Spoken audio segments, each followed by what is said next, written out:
रात की स्याही आसमान पर फैल चुकी थी। सड़कों पर रोशनी के चंद बल्ब टिमटिमा रहे थे और शहर का शोर आहिस्ता आहिस्ता मद्दम हो रहा था।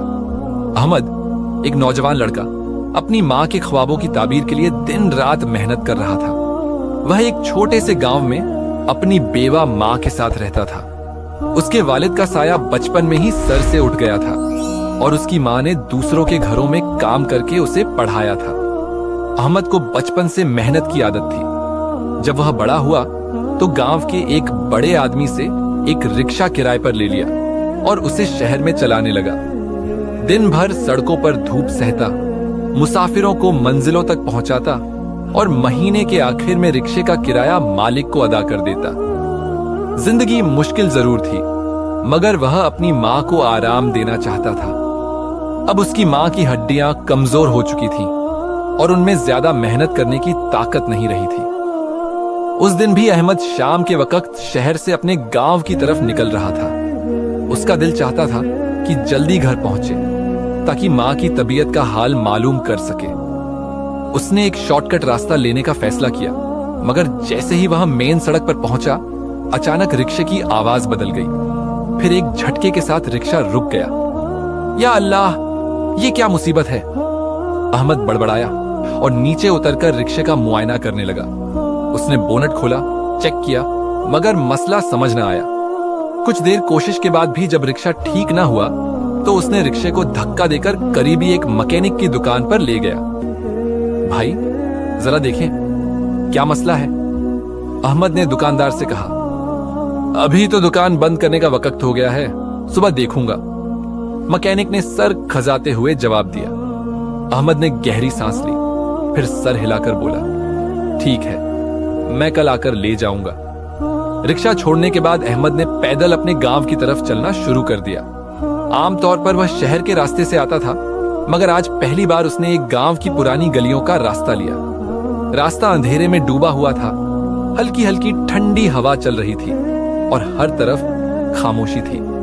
चलते चलते अहमद एक ऐसी गली में पहुंचा जो बिल्कुल सुनसान थी। इस गली में बस एक ही छोटा सा मिट्टी का पुराना घर था, जिसके अंदर से हल्का हल्का धुआं निकल रहा था। यह नजारा अहमद के लिए अजीब था, क्योंकि उसने पहले कभी इस रास्ते पर कोई घर नहीं देखा था।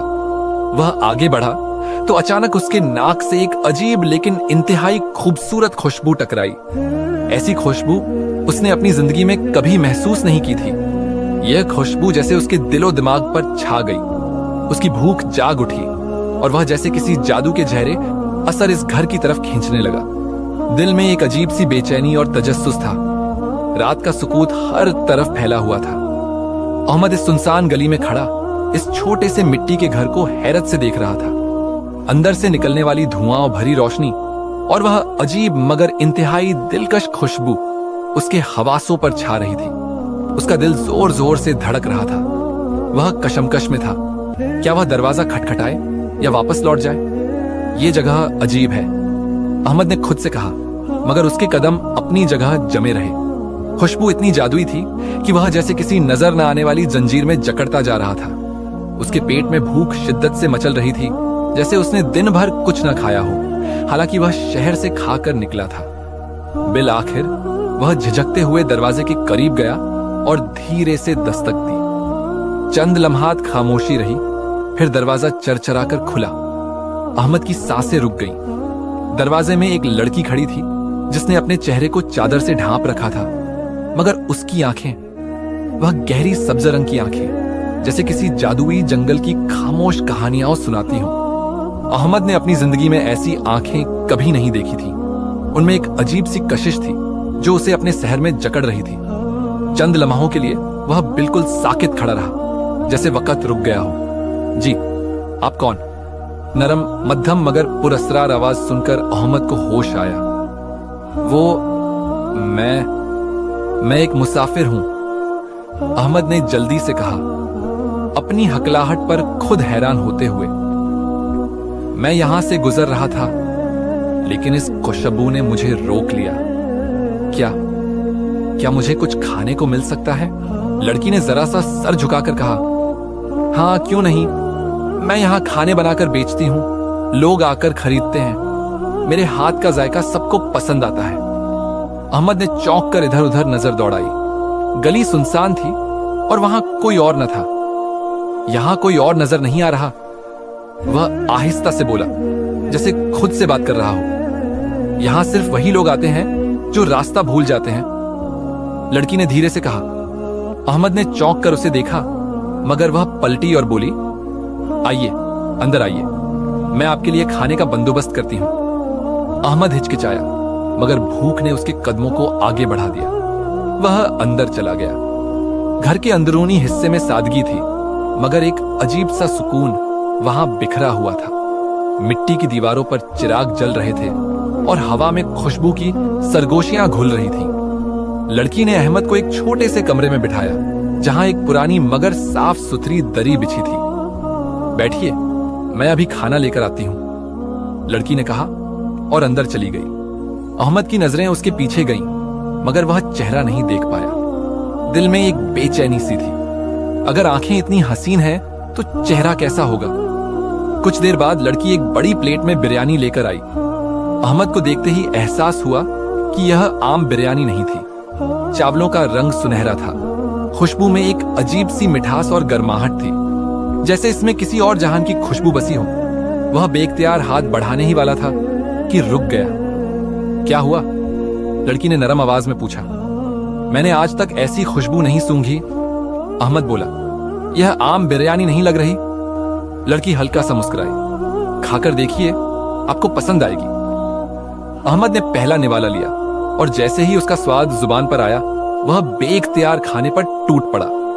यह दुनिया की सबसे मजेदार बिरयानी थी। हर निवाले में एक जादू था, जैसे कोई भूला हुआ स्वाद, कोई अनदेखी लज्जत जो सीधा रूह में उतर रही थी।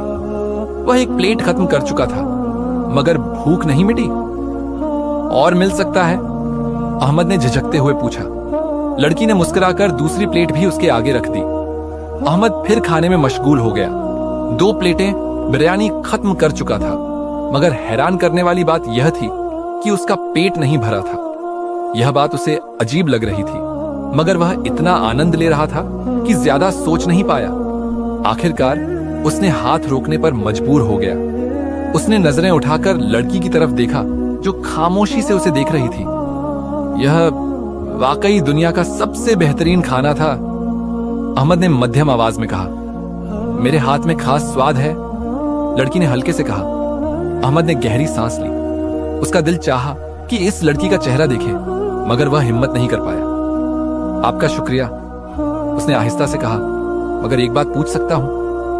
पूछिए। यहां और कोई क्यों नहीं आता? ये गली इतनी सुनसान क्यों है? लड़की खामोश हो गई। उसकी हरी आंखों में कुछ चमका, जैसे किसी राज की गहराइयों में छिपे साए।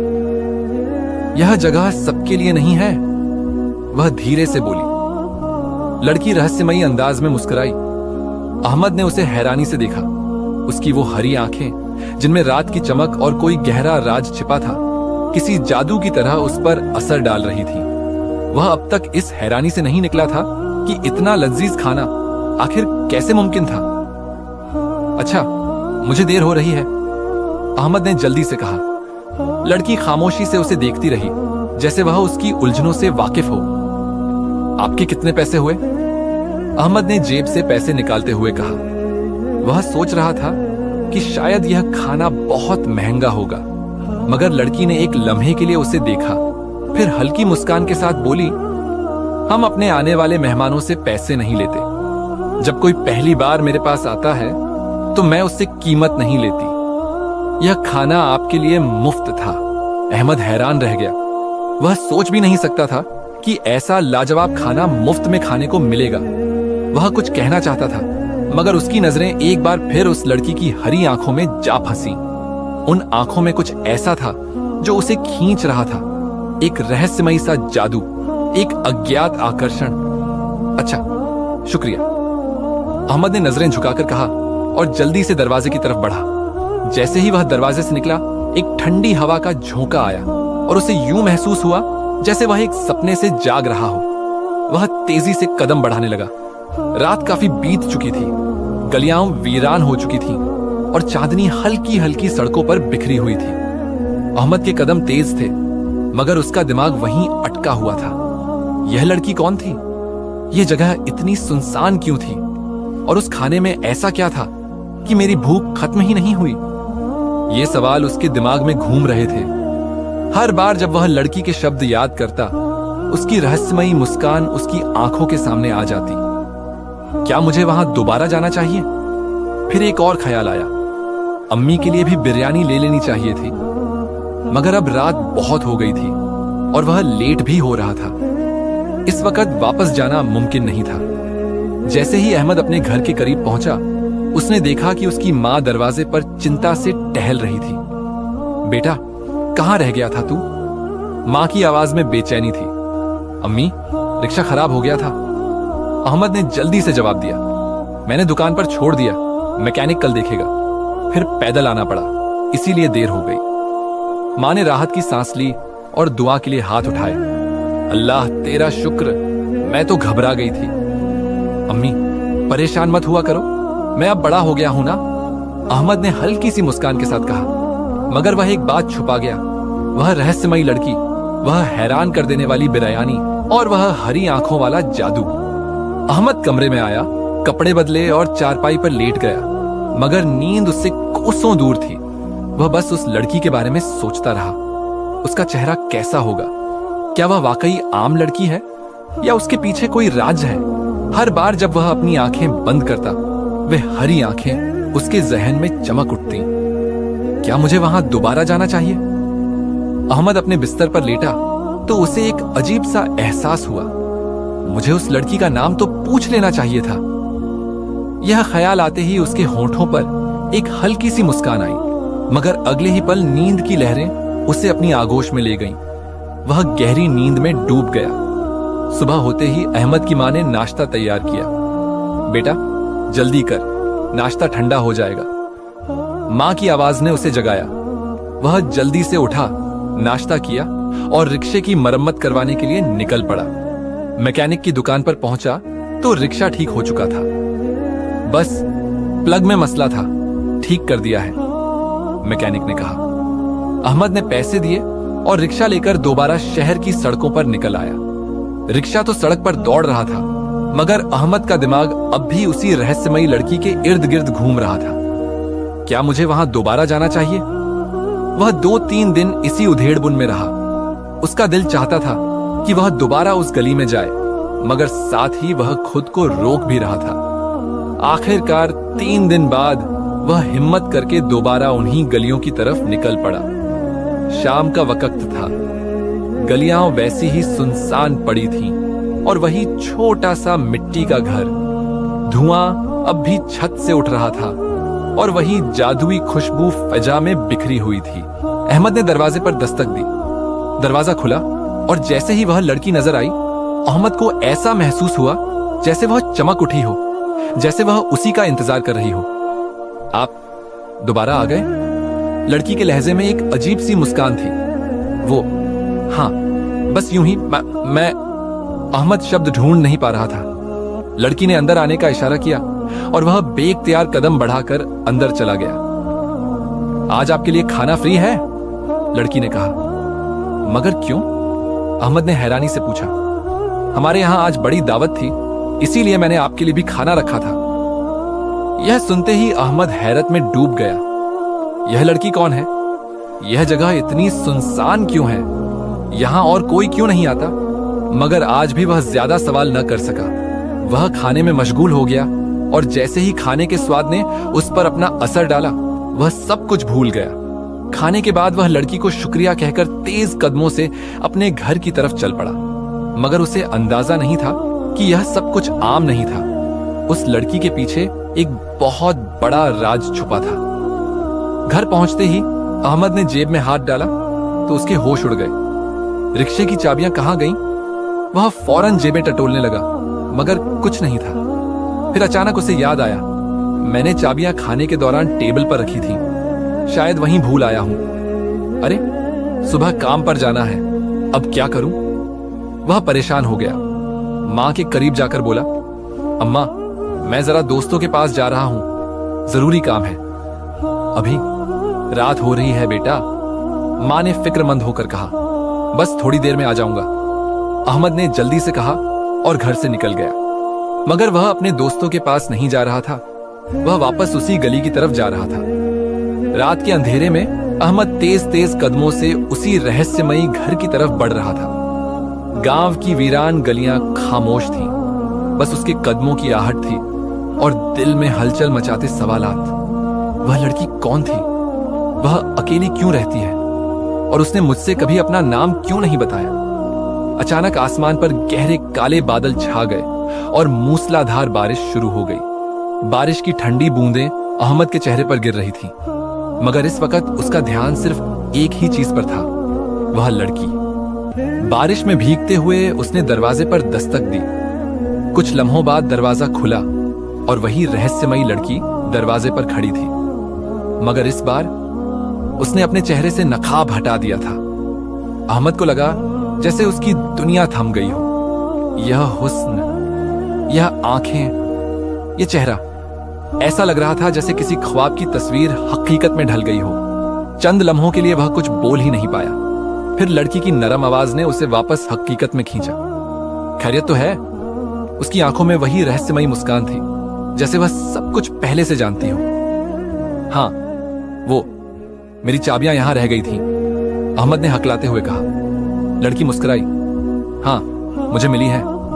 आइए अंदर आ जाइए, बारिश में भीग जाएंगे। अहमद झिझकता हुआ अंदर दाखिल हो गया। लड़की ने उसे एक कमरे में बिठाया और कहा, मैं आपके लिए गर्म चाय लेकर आती हूं। चंद लम्हों बाद वह चाय लेकर आई। अहमद ने चाय के घूंट लिए, मगर उसका दिमाग अभी भी उलझा हुआ था। मेरी चाबियां दे दीजिए, मुझे चलना चाहिए, उसने कहा। लड़की ने चाबियां थमा दी। अहमद जैसे ही दरवाजे की तरफ बढ़ा, पीछे से उसकी आवाज आई, मैं तुम्हारे जज्बात समझ सकती हूं अहमद। अहमद के कदम वहीं रुक गए। जो जज्बात तुम मेरे लिए रखते हो, मैं भी वही जज्बात तुम्हारे लिए रखती हूं। पहली नजर में ही तुमसे मोहब्बत हो गई थी, लेकिन उसकी आवाज नम हो गई। यह सब एक इत्तेफाक नहीं था कि तुम्हारा रिक्शा खराब हुआ। मैं जानबूझकर तुम्हें यहां लाई थी। मैं तुम्हें पहले से जानती हूं अहमद। अहमद ने हैरत से पीछे मुड़कर देखा। क्या मतलब? उसकी आवाज में हैरानी और डर दोनों थे। लड़की ने गहरी सांस ली और आहिस्ता से बोली, मैं तुम्हें आज अपनी हकीकत बताना चाहती हूं। मैं एक इंसान नहीं हूं अहमद, मैं एक जिन्न हूं। मेरा ताल्लुक एक जिन्नात के घराने से है और यह पूरा गांव, यह हमारी बस्ती है। अहमद के जिस्म में सनसनी दौड़ गई। यह मुमकिन नहीं। उसकी जुबान लड़खड़ा गई। यही सच है अहमद, मैं खाना नहीं बनाती। वह सब तुम्हारे लिए एक फरेब था। मैं तुम्हें अपनी दुनिया में खींचना नहीं चाहती। मैं जानती हूं कि इंसान और जिन्नात का मेल मुमकिन नहीं, इसीलिए मैं तुम्हें मजीद अपने करीब नहीं आने देना चाहती। हमारे रास्ते अलग हैं और हमेशा अलग ही रहेंगे। अहमद सकते में खड़ा उसे देख रहा था। उसकी आंखों में मोहब्बत और खौफ एक साथ झलक रहे थे। यह सब हकीकत है। हाँ अहमद, और यही वजह है कि मैं चाहती हूं कि तुम मेरे बारे में और मत सोचो। मैं नहीं चाहती कि तुम्हें कोई नुकसान हो। बस चले जाओ। अहमद के पांव जैसे जमीन ने जकड़ लिए थे, मगर अगले ही पल वह खुद को आजाद करके तेज कदमों से दरवाजे की तरफ बढ़ा और बाहर निकल आया। बारिश अभी भी जोर शोर से बरस रही थी, मगर अब अहमद के दिल में एक तूफान उठ चुका था। वह गांव की तरफ भाग रहा था, मगर उसके अंदर एक कोहराम मचा हुआ था। अभी तो मोहब्बत शुरू हुई थी और यह कैसा रहस्योद्घाटन था। जब अहमद घर पहुंचा तो उसकी मां उसे देखकर घबरा गई। बेटा, तुम्हारी यह हालत क्यों हो गई? कहां गए थे? कुछ नहीं अम्मा, बस बारिश में भीग गया था। मां ने उसे चादर में लपेटा, मगर वह जानती थी कि उसका बेटा किसी गहरी सोच में डूबा हुआ है। रात भर अहमद करवटें बदलता रहा। नींद उसकी आंखों से कोसों दूर थी। अगली सुबह अहमद ने अपने रिक्शे की चाबी उठाई और घर से बाहर निकल आया, मगर आज उसका दिल भारी था। अगली सुबह अहमद ने खुद को सामान्य रखने की भरपूर कोशिश की। वह अपने रिक्शे पर रवाना हुआ, मगर उसके दिलो दिमाग में वही रहस्यमयी लड़की बसी हुई थी। वह रास्ते में एक जगह रुका चाय पी और फिर अपना रिक्शा चलाते हुए शहर की तरफ बढ़ गया। वापसी पर एक सुनसान रास्ते पर उसे एक बूढ़ा आदमी नजर आया। वह सड़क किनारे खड़ा था और अहमद को हाथ देकर रुकने का इशारा कर रहा था। अहमद ने रिक्शा रोक दिया। बाबा जी, कहां जाना है? बूढ़े ने अहमद को गौर से देखा, फिर मुस्कुराकर बोला, बेटा, मैंने तुम्हें 2-3 बार उस बस्ती की तरफ जाते हुए देखा है। अहमद चौंक गया। जी, कौन सी बस्ती? वही बस्ती जहां आम लोग नहीं जाते, जहां जाने वालों का लौट कर आना नसीब नहीं होता। बूढ़े की आंखों में एक अजीब सी चमक थी। अहमद ने खुद को संभाला। नहीं बाबा, मैं तो बस रास्ता भटक गया था। बूढ़े ने गहरी सांस ली। बेटा, क्या तुम्हें मालूम नहीं कि वह जिन्नात की बस्ती है? वहां सब कुछ खुद ब खुद होता है। खाने खुद पकते हैं, पेड़ों की पत्तियां भी किसी जादू की तरह झड़ती और उगती हैं। इंसान वहां नहीं जा सकते। वह दुनिया हमारी दुनिया नहीं है। अहमद के बदन में एक झुरझुरी सी दौड़ गई। मगर वहां तो एक लड़की रहती है। बूढ़ा मुस्कुराया। बेटा, वह लड़की भी जिन्नात है। वह शायद तुम्हारे करीब आ गई हो, मगर तुम्हें याद रखना चाहिए कि उनका और हमारा मेल संभव नहीं। अहमद को लगा जैसे उसके कदमों के नीचे से जमीन निकल गई हो। तुमने वहां कुछ खाया तो नहीं? बूढ़े ने अचानक पूछा। अहमद ने नजरें चुरा ली। बस एक बार। बूढ़े ने लंबी सांस भरी। बेटा, अगर तुमने एक बार उस बस्ती का खाना छक लिया तो उस जगह की खिंचाव हमेशा तुम्हारे दिल में रहेगा। तुम चाहोगे कि वापस जाओ, चाहोगे कि वह लड़की तुम्हें फिर से मिले। लेकिन सुनो, ऐसा संभव नहीं। वह हमारे जहां की नहीं है। अहमद का दिल जोर जोर से धड़कने लगा। शायद इसीलिए वह खुद भी कह रही थी कि हमारे रास्ते अलग हैं। अहमद ने झेर ए लब कहा। बूढ़े ने उसके कंधे पर हाथ रखा। यही बेहतर है बेटा, भूल जाओ इस सब को, अपनी जिंदगी में आगे बढ़ो। अहमद उस रात घर पहुंचा तो उसका दिमाग पूरी तरह उलझा हुआ था। क्या वाकई वह सब कुछ एक धोखा था? क्या वाकई वह लड़की कभी उसकी हो ही नहीं सकती थी? मगर वह तो उससे मोहब्बत कर बैठा था। समय बीतता गया, मगर अहमद के दिल में वह चेहरा, वह हरी आंखें, वह रहस्यमयी मुस्कान हमेशा के लिए कैद हो चुकी थी। वह लाख कोशिशों के बावजूद उसे नहीं भुला पाया। कभी कभी वह सोचता कि दोबारा उस गली की तरफ जाए, शायद वह लड़की उसे फिर से मिल जाए। मगर वह जानता था कि ऐसा संभव नहीं। उसने दोबारा कभी उन गलियों का रुख नहीं किया और न ही उसे वह लड़की दोबारा कभी नजर आई। मगर एक चीज हमेशा उसके साथ रही, वह खुशबू, वह रहस्यमयी खुशबू जो अब भी कभी कभार उसकी सांसों में बसी हुई महसूस होती थी, जैसे वह जिन्नात की मोहब्बत की सरगोशी हो जो हमेशा के लिए उसके वजूद का हिस्सा बन चुकी थी। कुछ घटनाएं अविस्मरणीय होती हैं और यह वैसी ही एक घटना थी जिसे अहमद जिंदगी भर भुला नहीं पाया। उसकी शादी हो चुकी थी, 2 बच्चों का पिता भी बन चुका था, मगर यह राज आज भी उसके दिल में कहीं ना कहीं दफन था। उन हरी आंखों को वह आज भी नहीं भूल पाया था।